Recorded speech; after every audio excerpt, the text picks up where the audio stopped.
Today from the Jackson County Sheriff's Department, Sheriff Gary Schutte and Under Sheriff Chris Simpson. Hi guys. Hey, how you doing, How Bart? are you, Bart? Nice to see you, and Always good to see you, man. yeah, happy National Police Week. Thank you. Thanks to you and everyone in your department for all that you do. Appreciate that. I'll spread the word. Yeah, interesting. We had an retired FBI agent on the show this morning, and Kate Scheid, and she said, Kate Schweit, and she said, police officers, those in public safety, they're really, she would like it that the community saw them as those who keep us safe, those who protect us.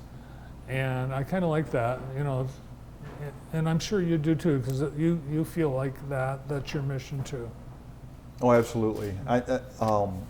That's exactly what we're here for, is to keep everybody safe. Public safety is the most important thing when you talk to a police officer. It's not about how many tickets you write. It's not about arresting people. It's about keeping everybody safe. And however we do that, if it is giving somebody a ticket to slow them down a little bit, or if it is taking somebody to jail if they need to go to jail and protect the public from them, then we do that. But the bottom line is keeping people safe.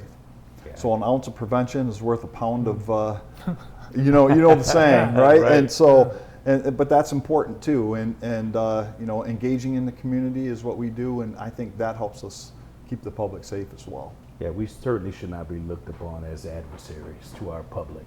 You can't say police and not collaboratively say community, because we're one of the same.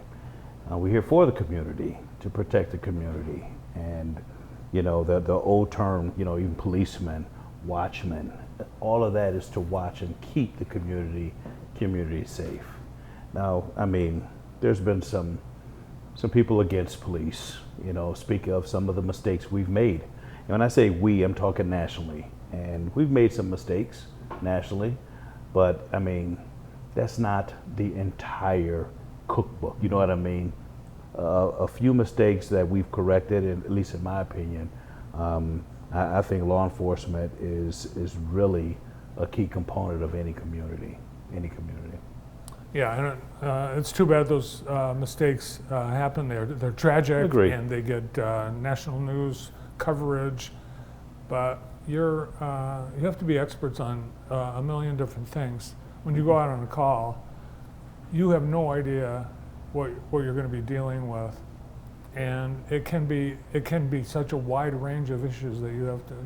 Yeah, absolutely. I mean, between Gary and I mean, goodness gracious, we got 60-something years of law enforcement just between us two, and 60. Yeah, we've been together for a long time, Yeah. and saw a lot, but it has evolved a lot, and training is what gets us through, pulls us through the loop.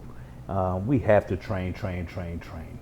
As soon as they come in, I mean, from the police academy to our FTO, through probation, and then there's a career professional development that goes on, regardless of what rank you're at. So it's a tough job, but if you train adequately, it certainly will help you. Yeah, and it's a dangerous job. There's a full-time person in Washington, and all they do is they etch names on stone monuments of those first responders who've died in the line of duty. Yes, and So if you haven't been out there, I mean, I don't know if you've been to the National, but we go out, or used to go out, every other year with our honor guard to pay homage to those. And I personally know 3 names that have been etched, who were killed in the line of duty. Well, we honor all those in law enforcement this week during Police Week. Got opportunities coming up where people can check out what you guys do. You've got an open house, I think, in a couple weeks or so. We do. June 6th is our second annual open house at the Sheriff's Office. So we invite everyone to come. Come check out, see what we do. There's a ton of things that we have at the Sheriff's Office. We have a dive team. We have Marine Patrol in the summertime. We have our Mounted Division. We have our Explorers. We have our Reserve program.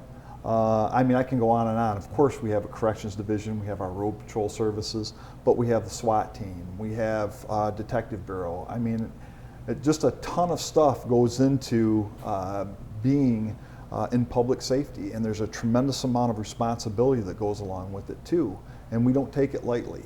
And it's important that the public understands what all of that is, so that they can support us, because the reality of it is it's a very difficult job.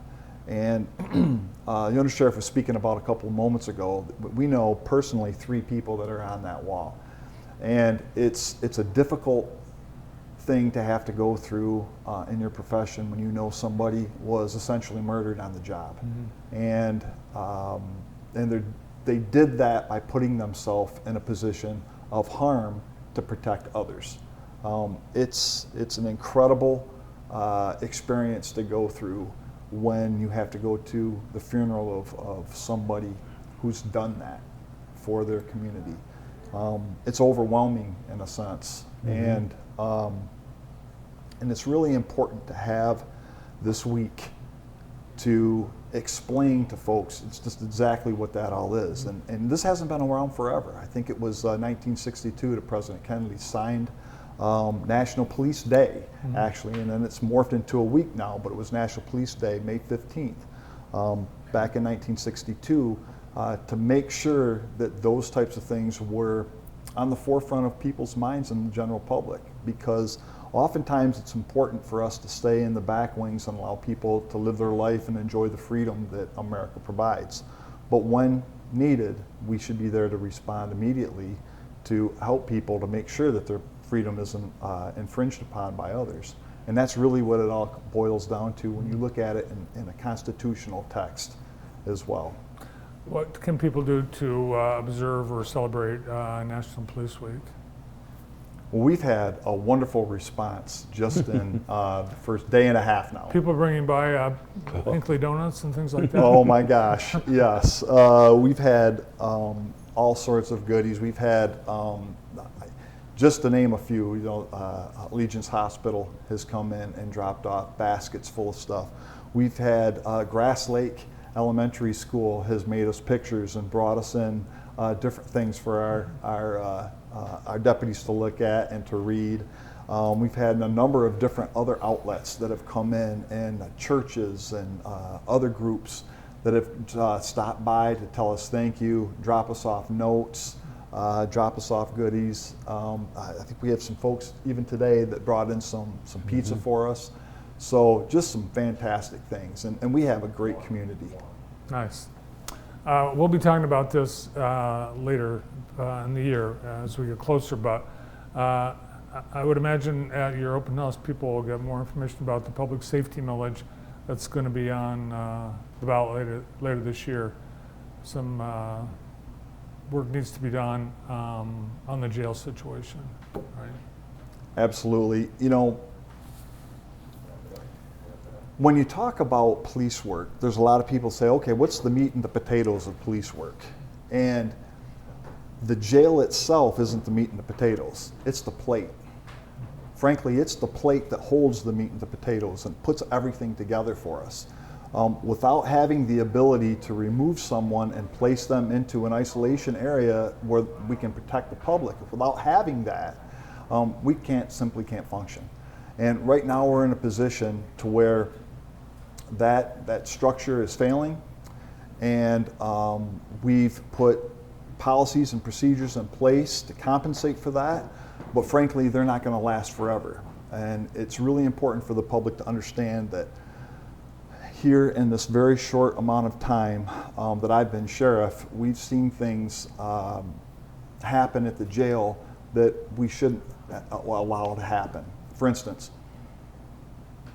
last year we had 14 assaults on deputies inside of our facility. That's double of any facility around us. We had 5 escape attempts from our facility. All the facilities around us combined had 0. And the rationale behind that is that, you know, the folks that are in there, they look for ways to exploit weaknesses, and they see tons of them. inside of our facility. Well, we'll be taking our viewers over there and getting more information to you as we get closer to the election. In the meantime, thanks to the men and women in brown and blue and black keeping us Yes. safe, and you guys and your team stay safe as well. Thank you. Thank you so much. Really appreciate this. Good to see you both. Thanks. Always. Under Sheriff Chris Simpson and Sheriff Gary Schutte.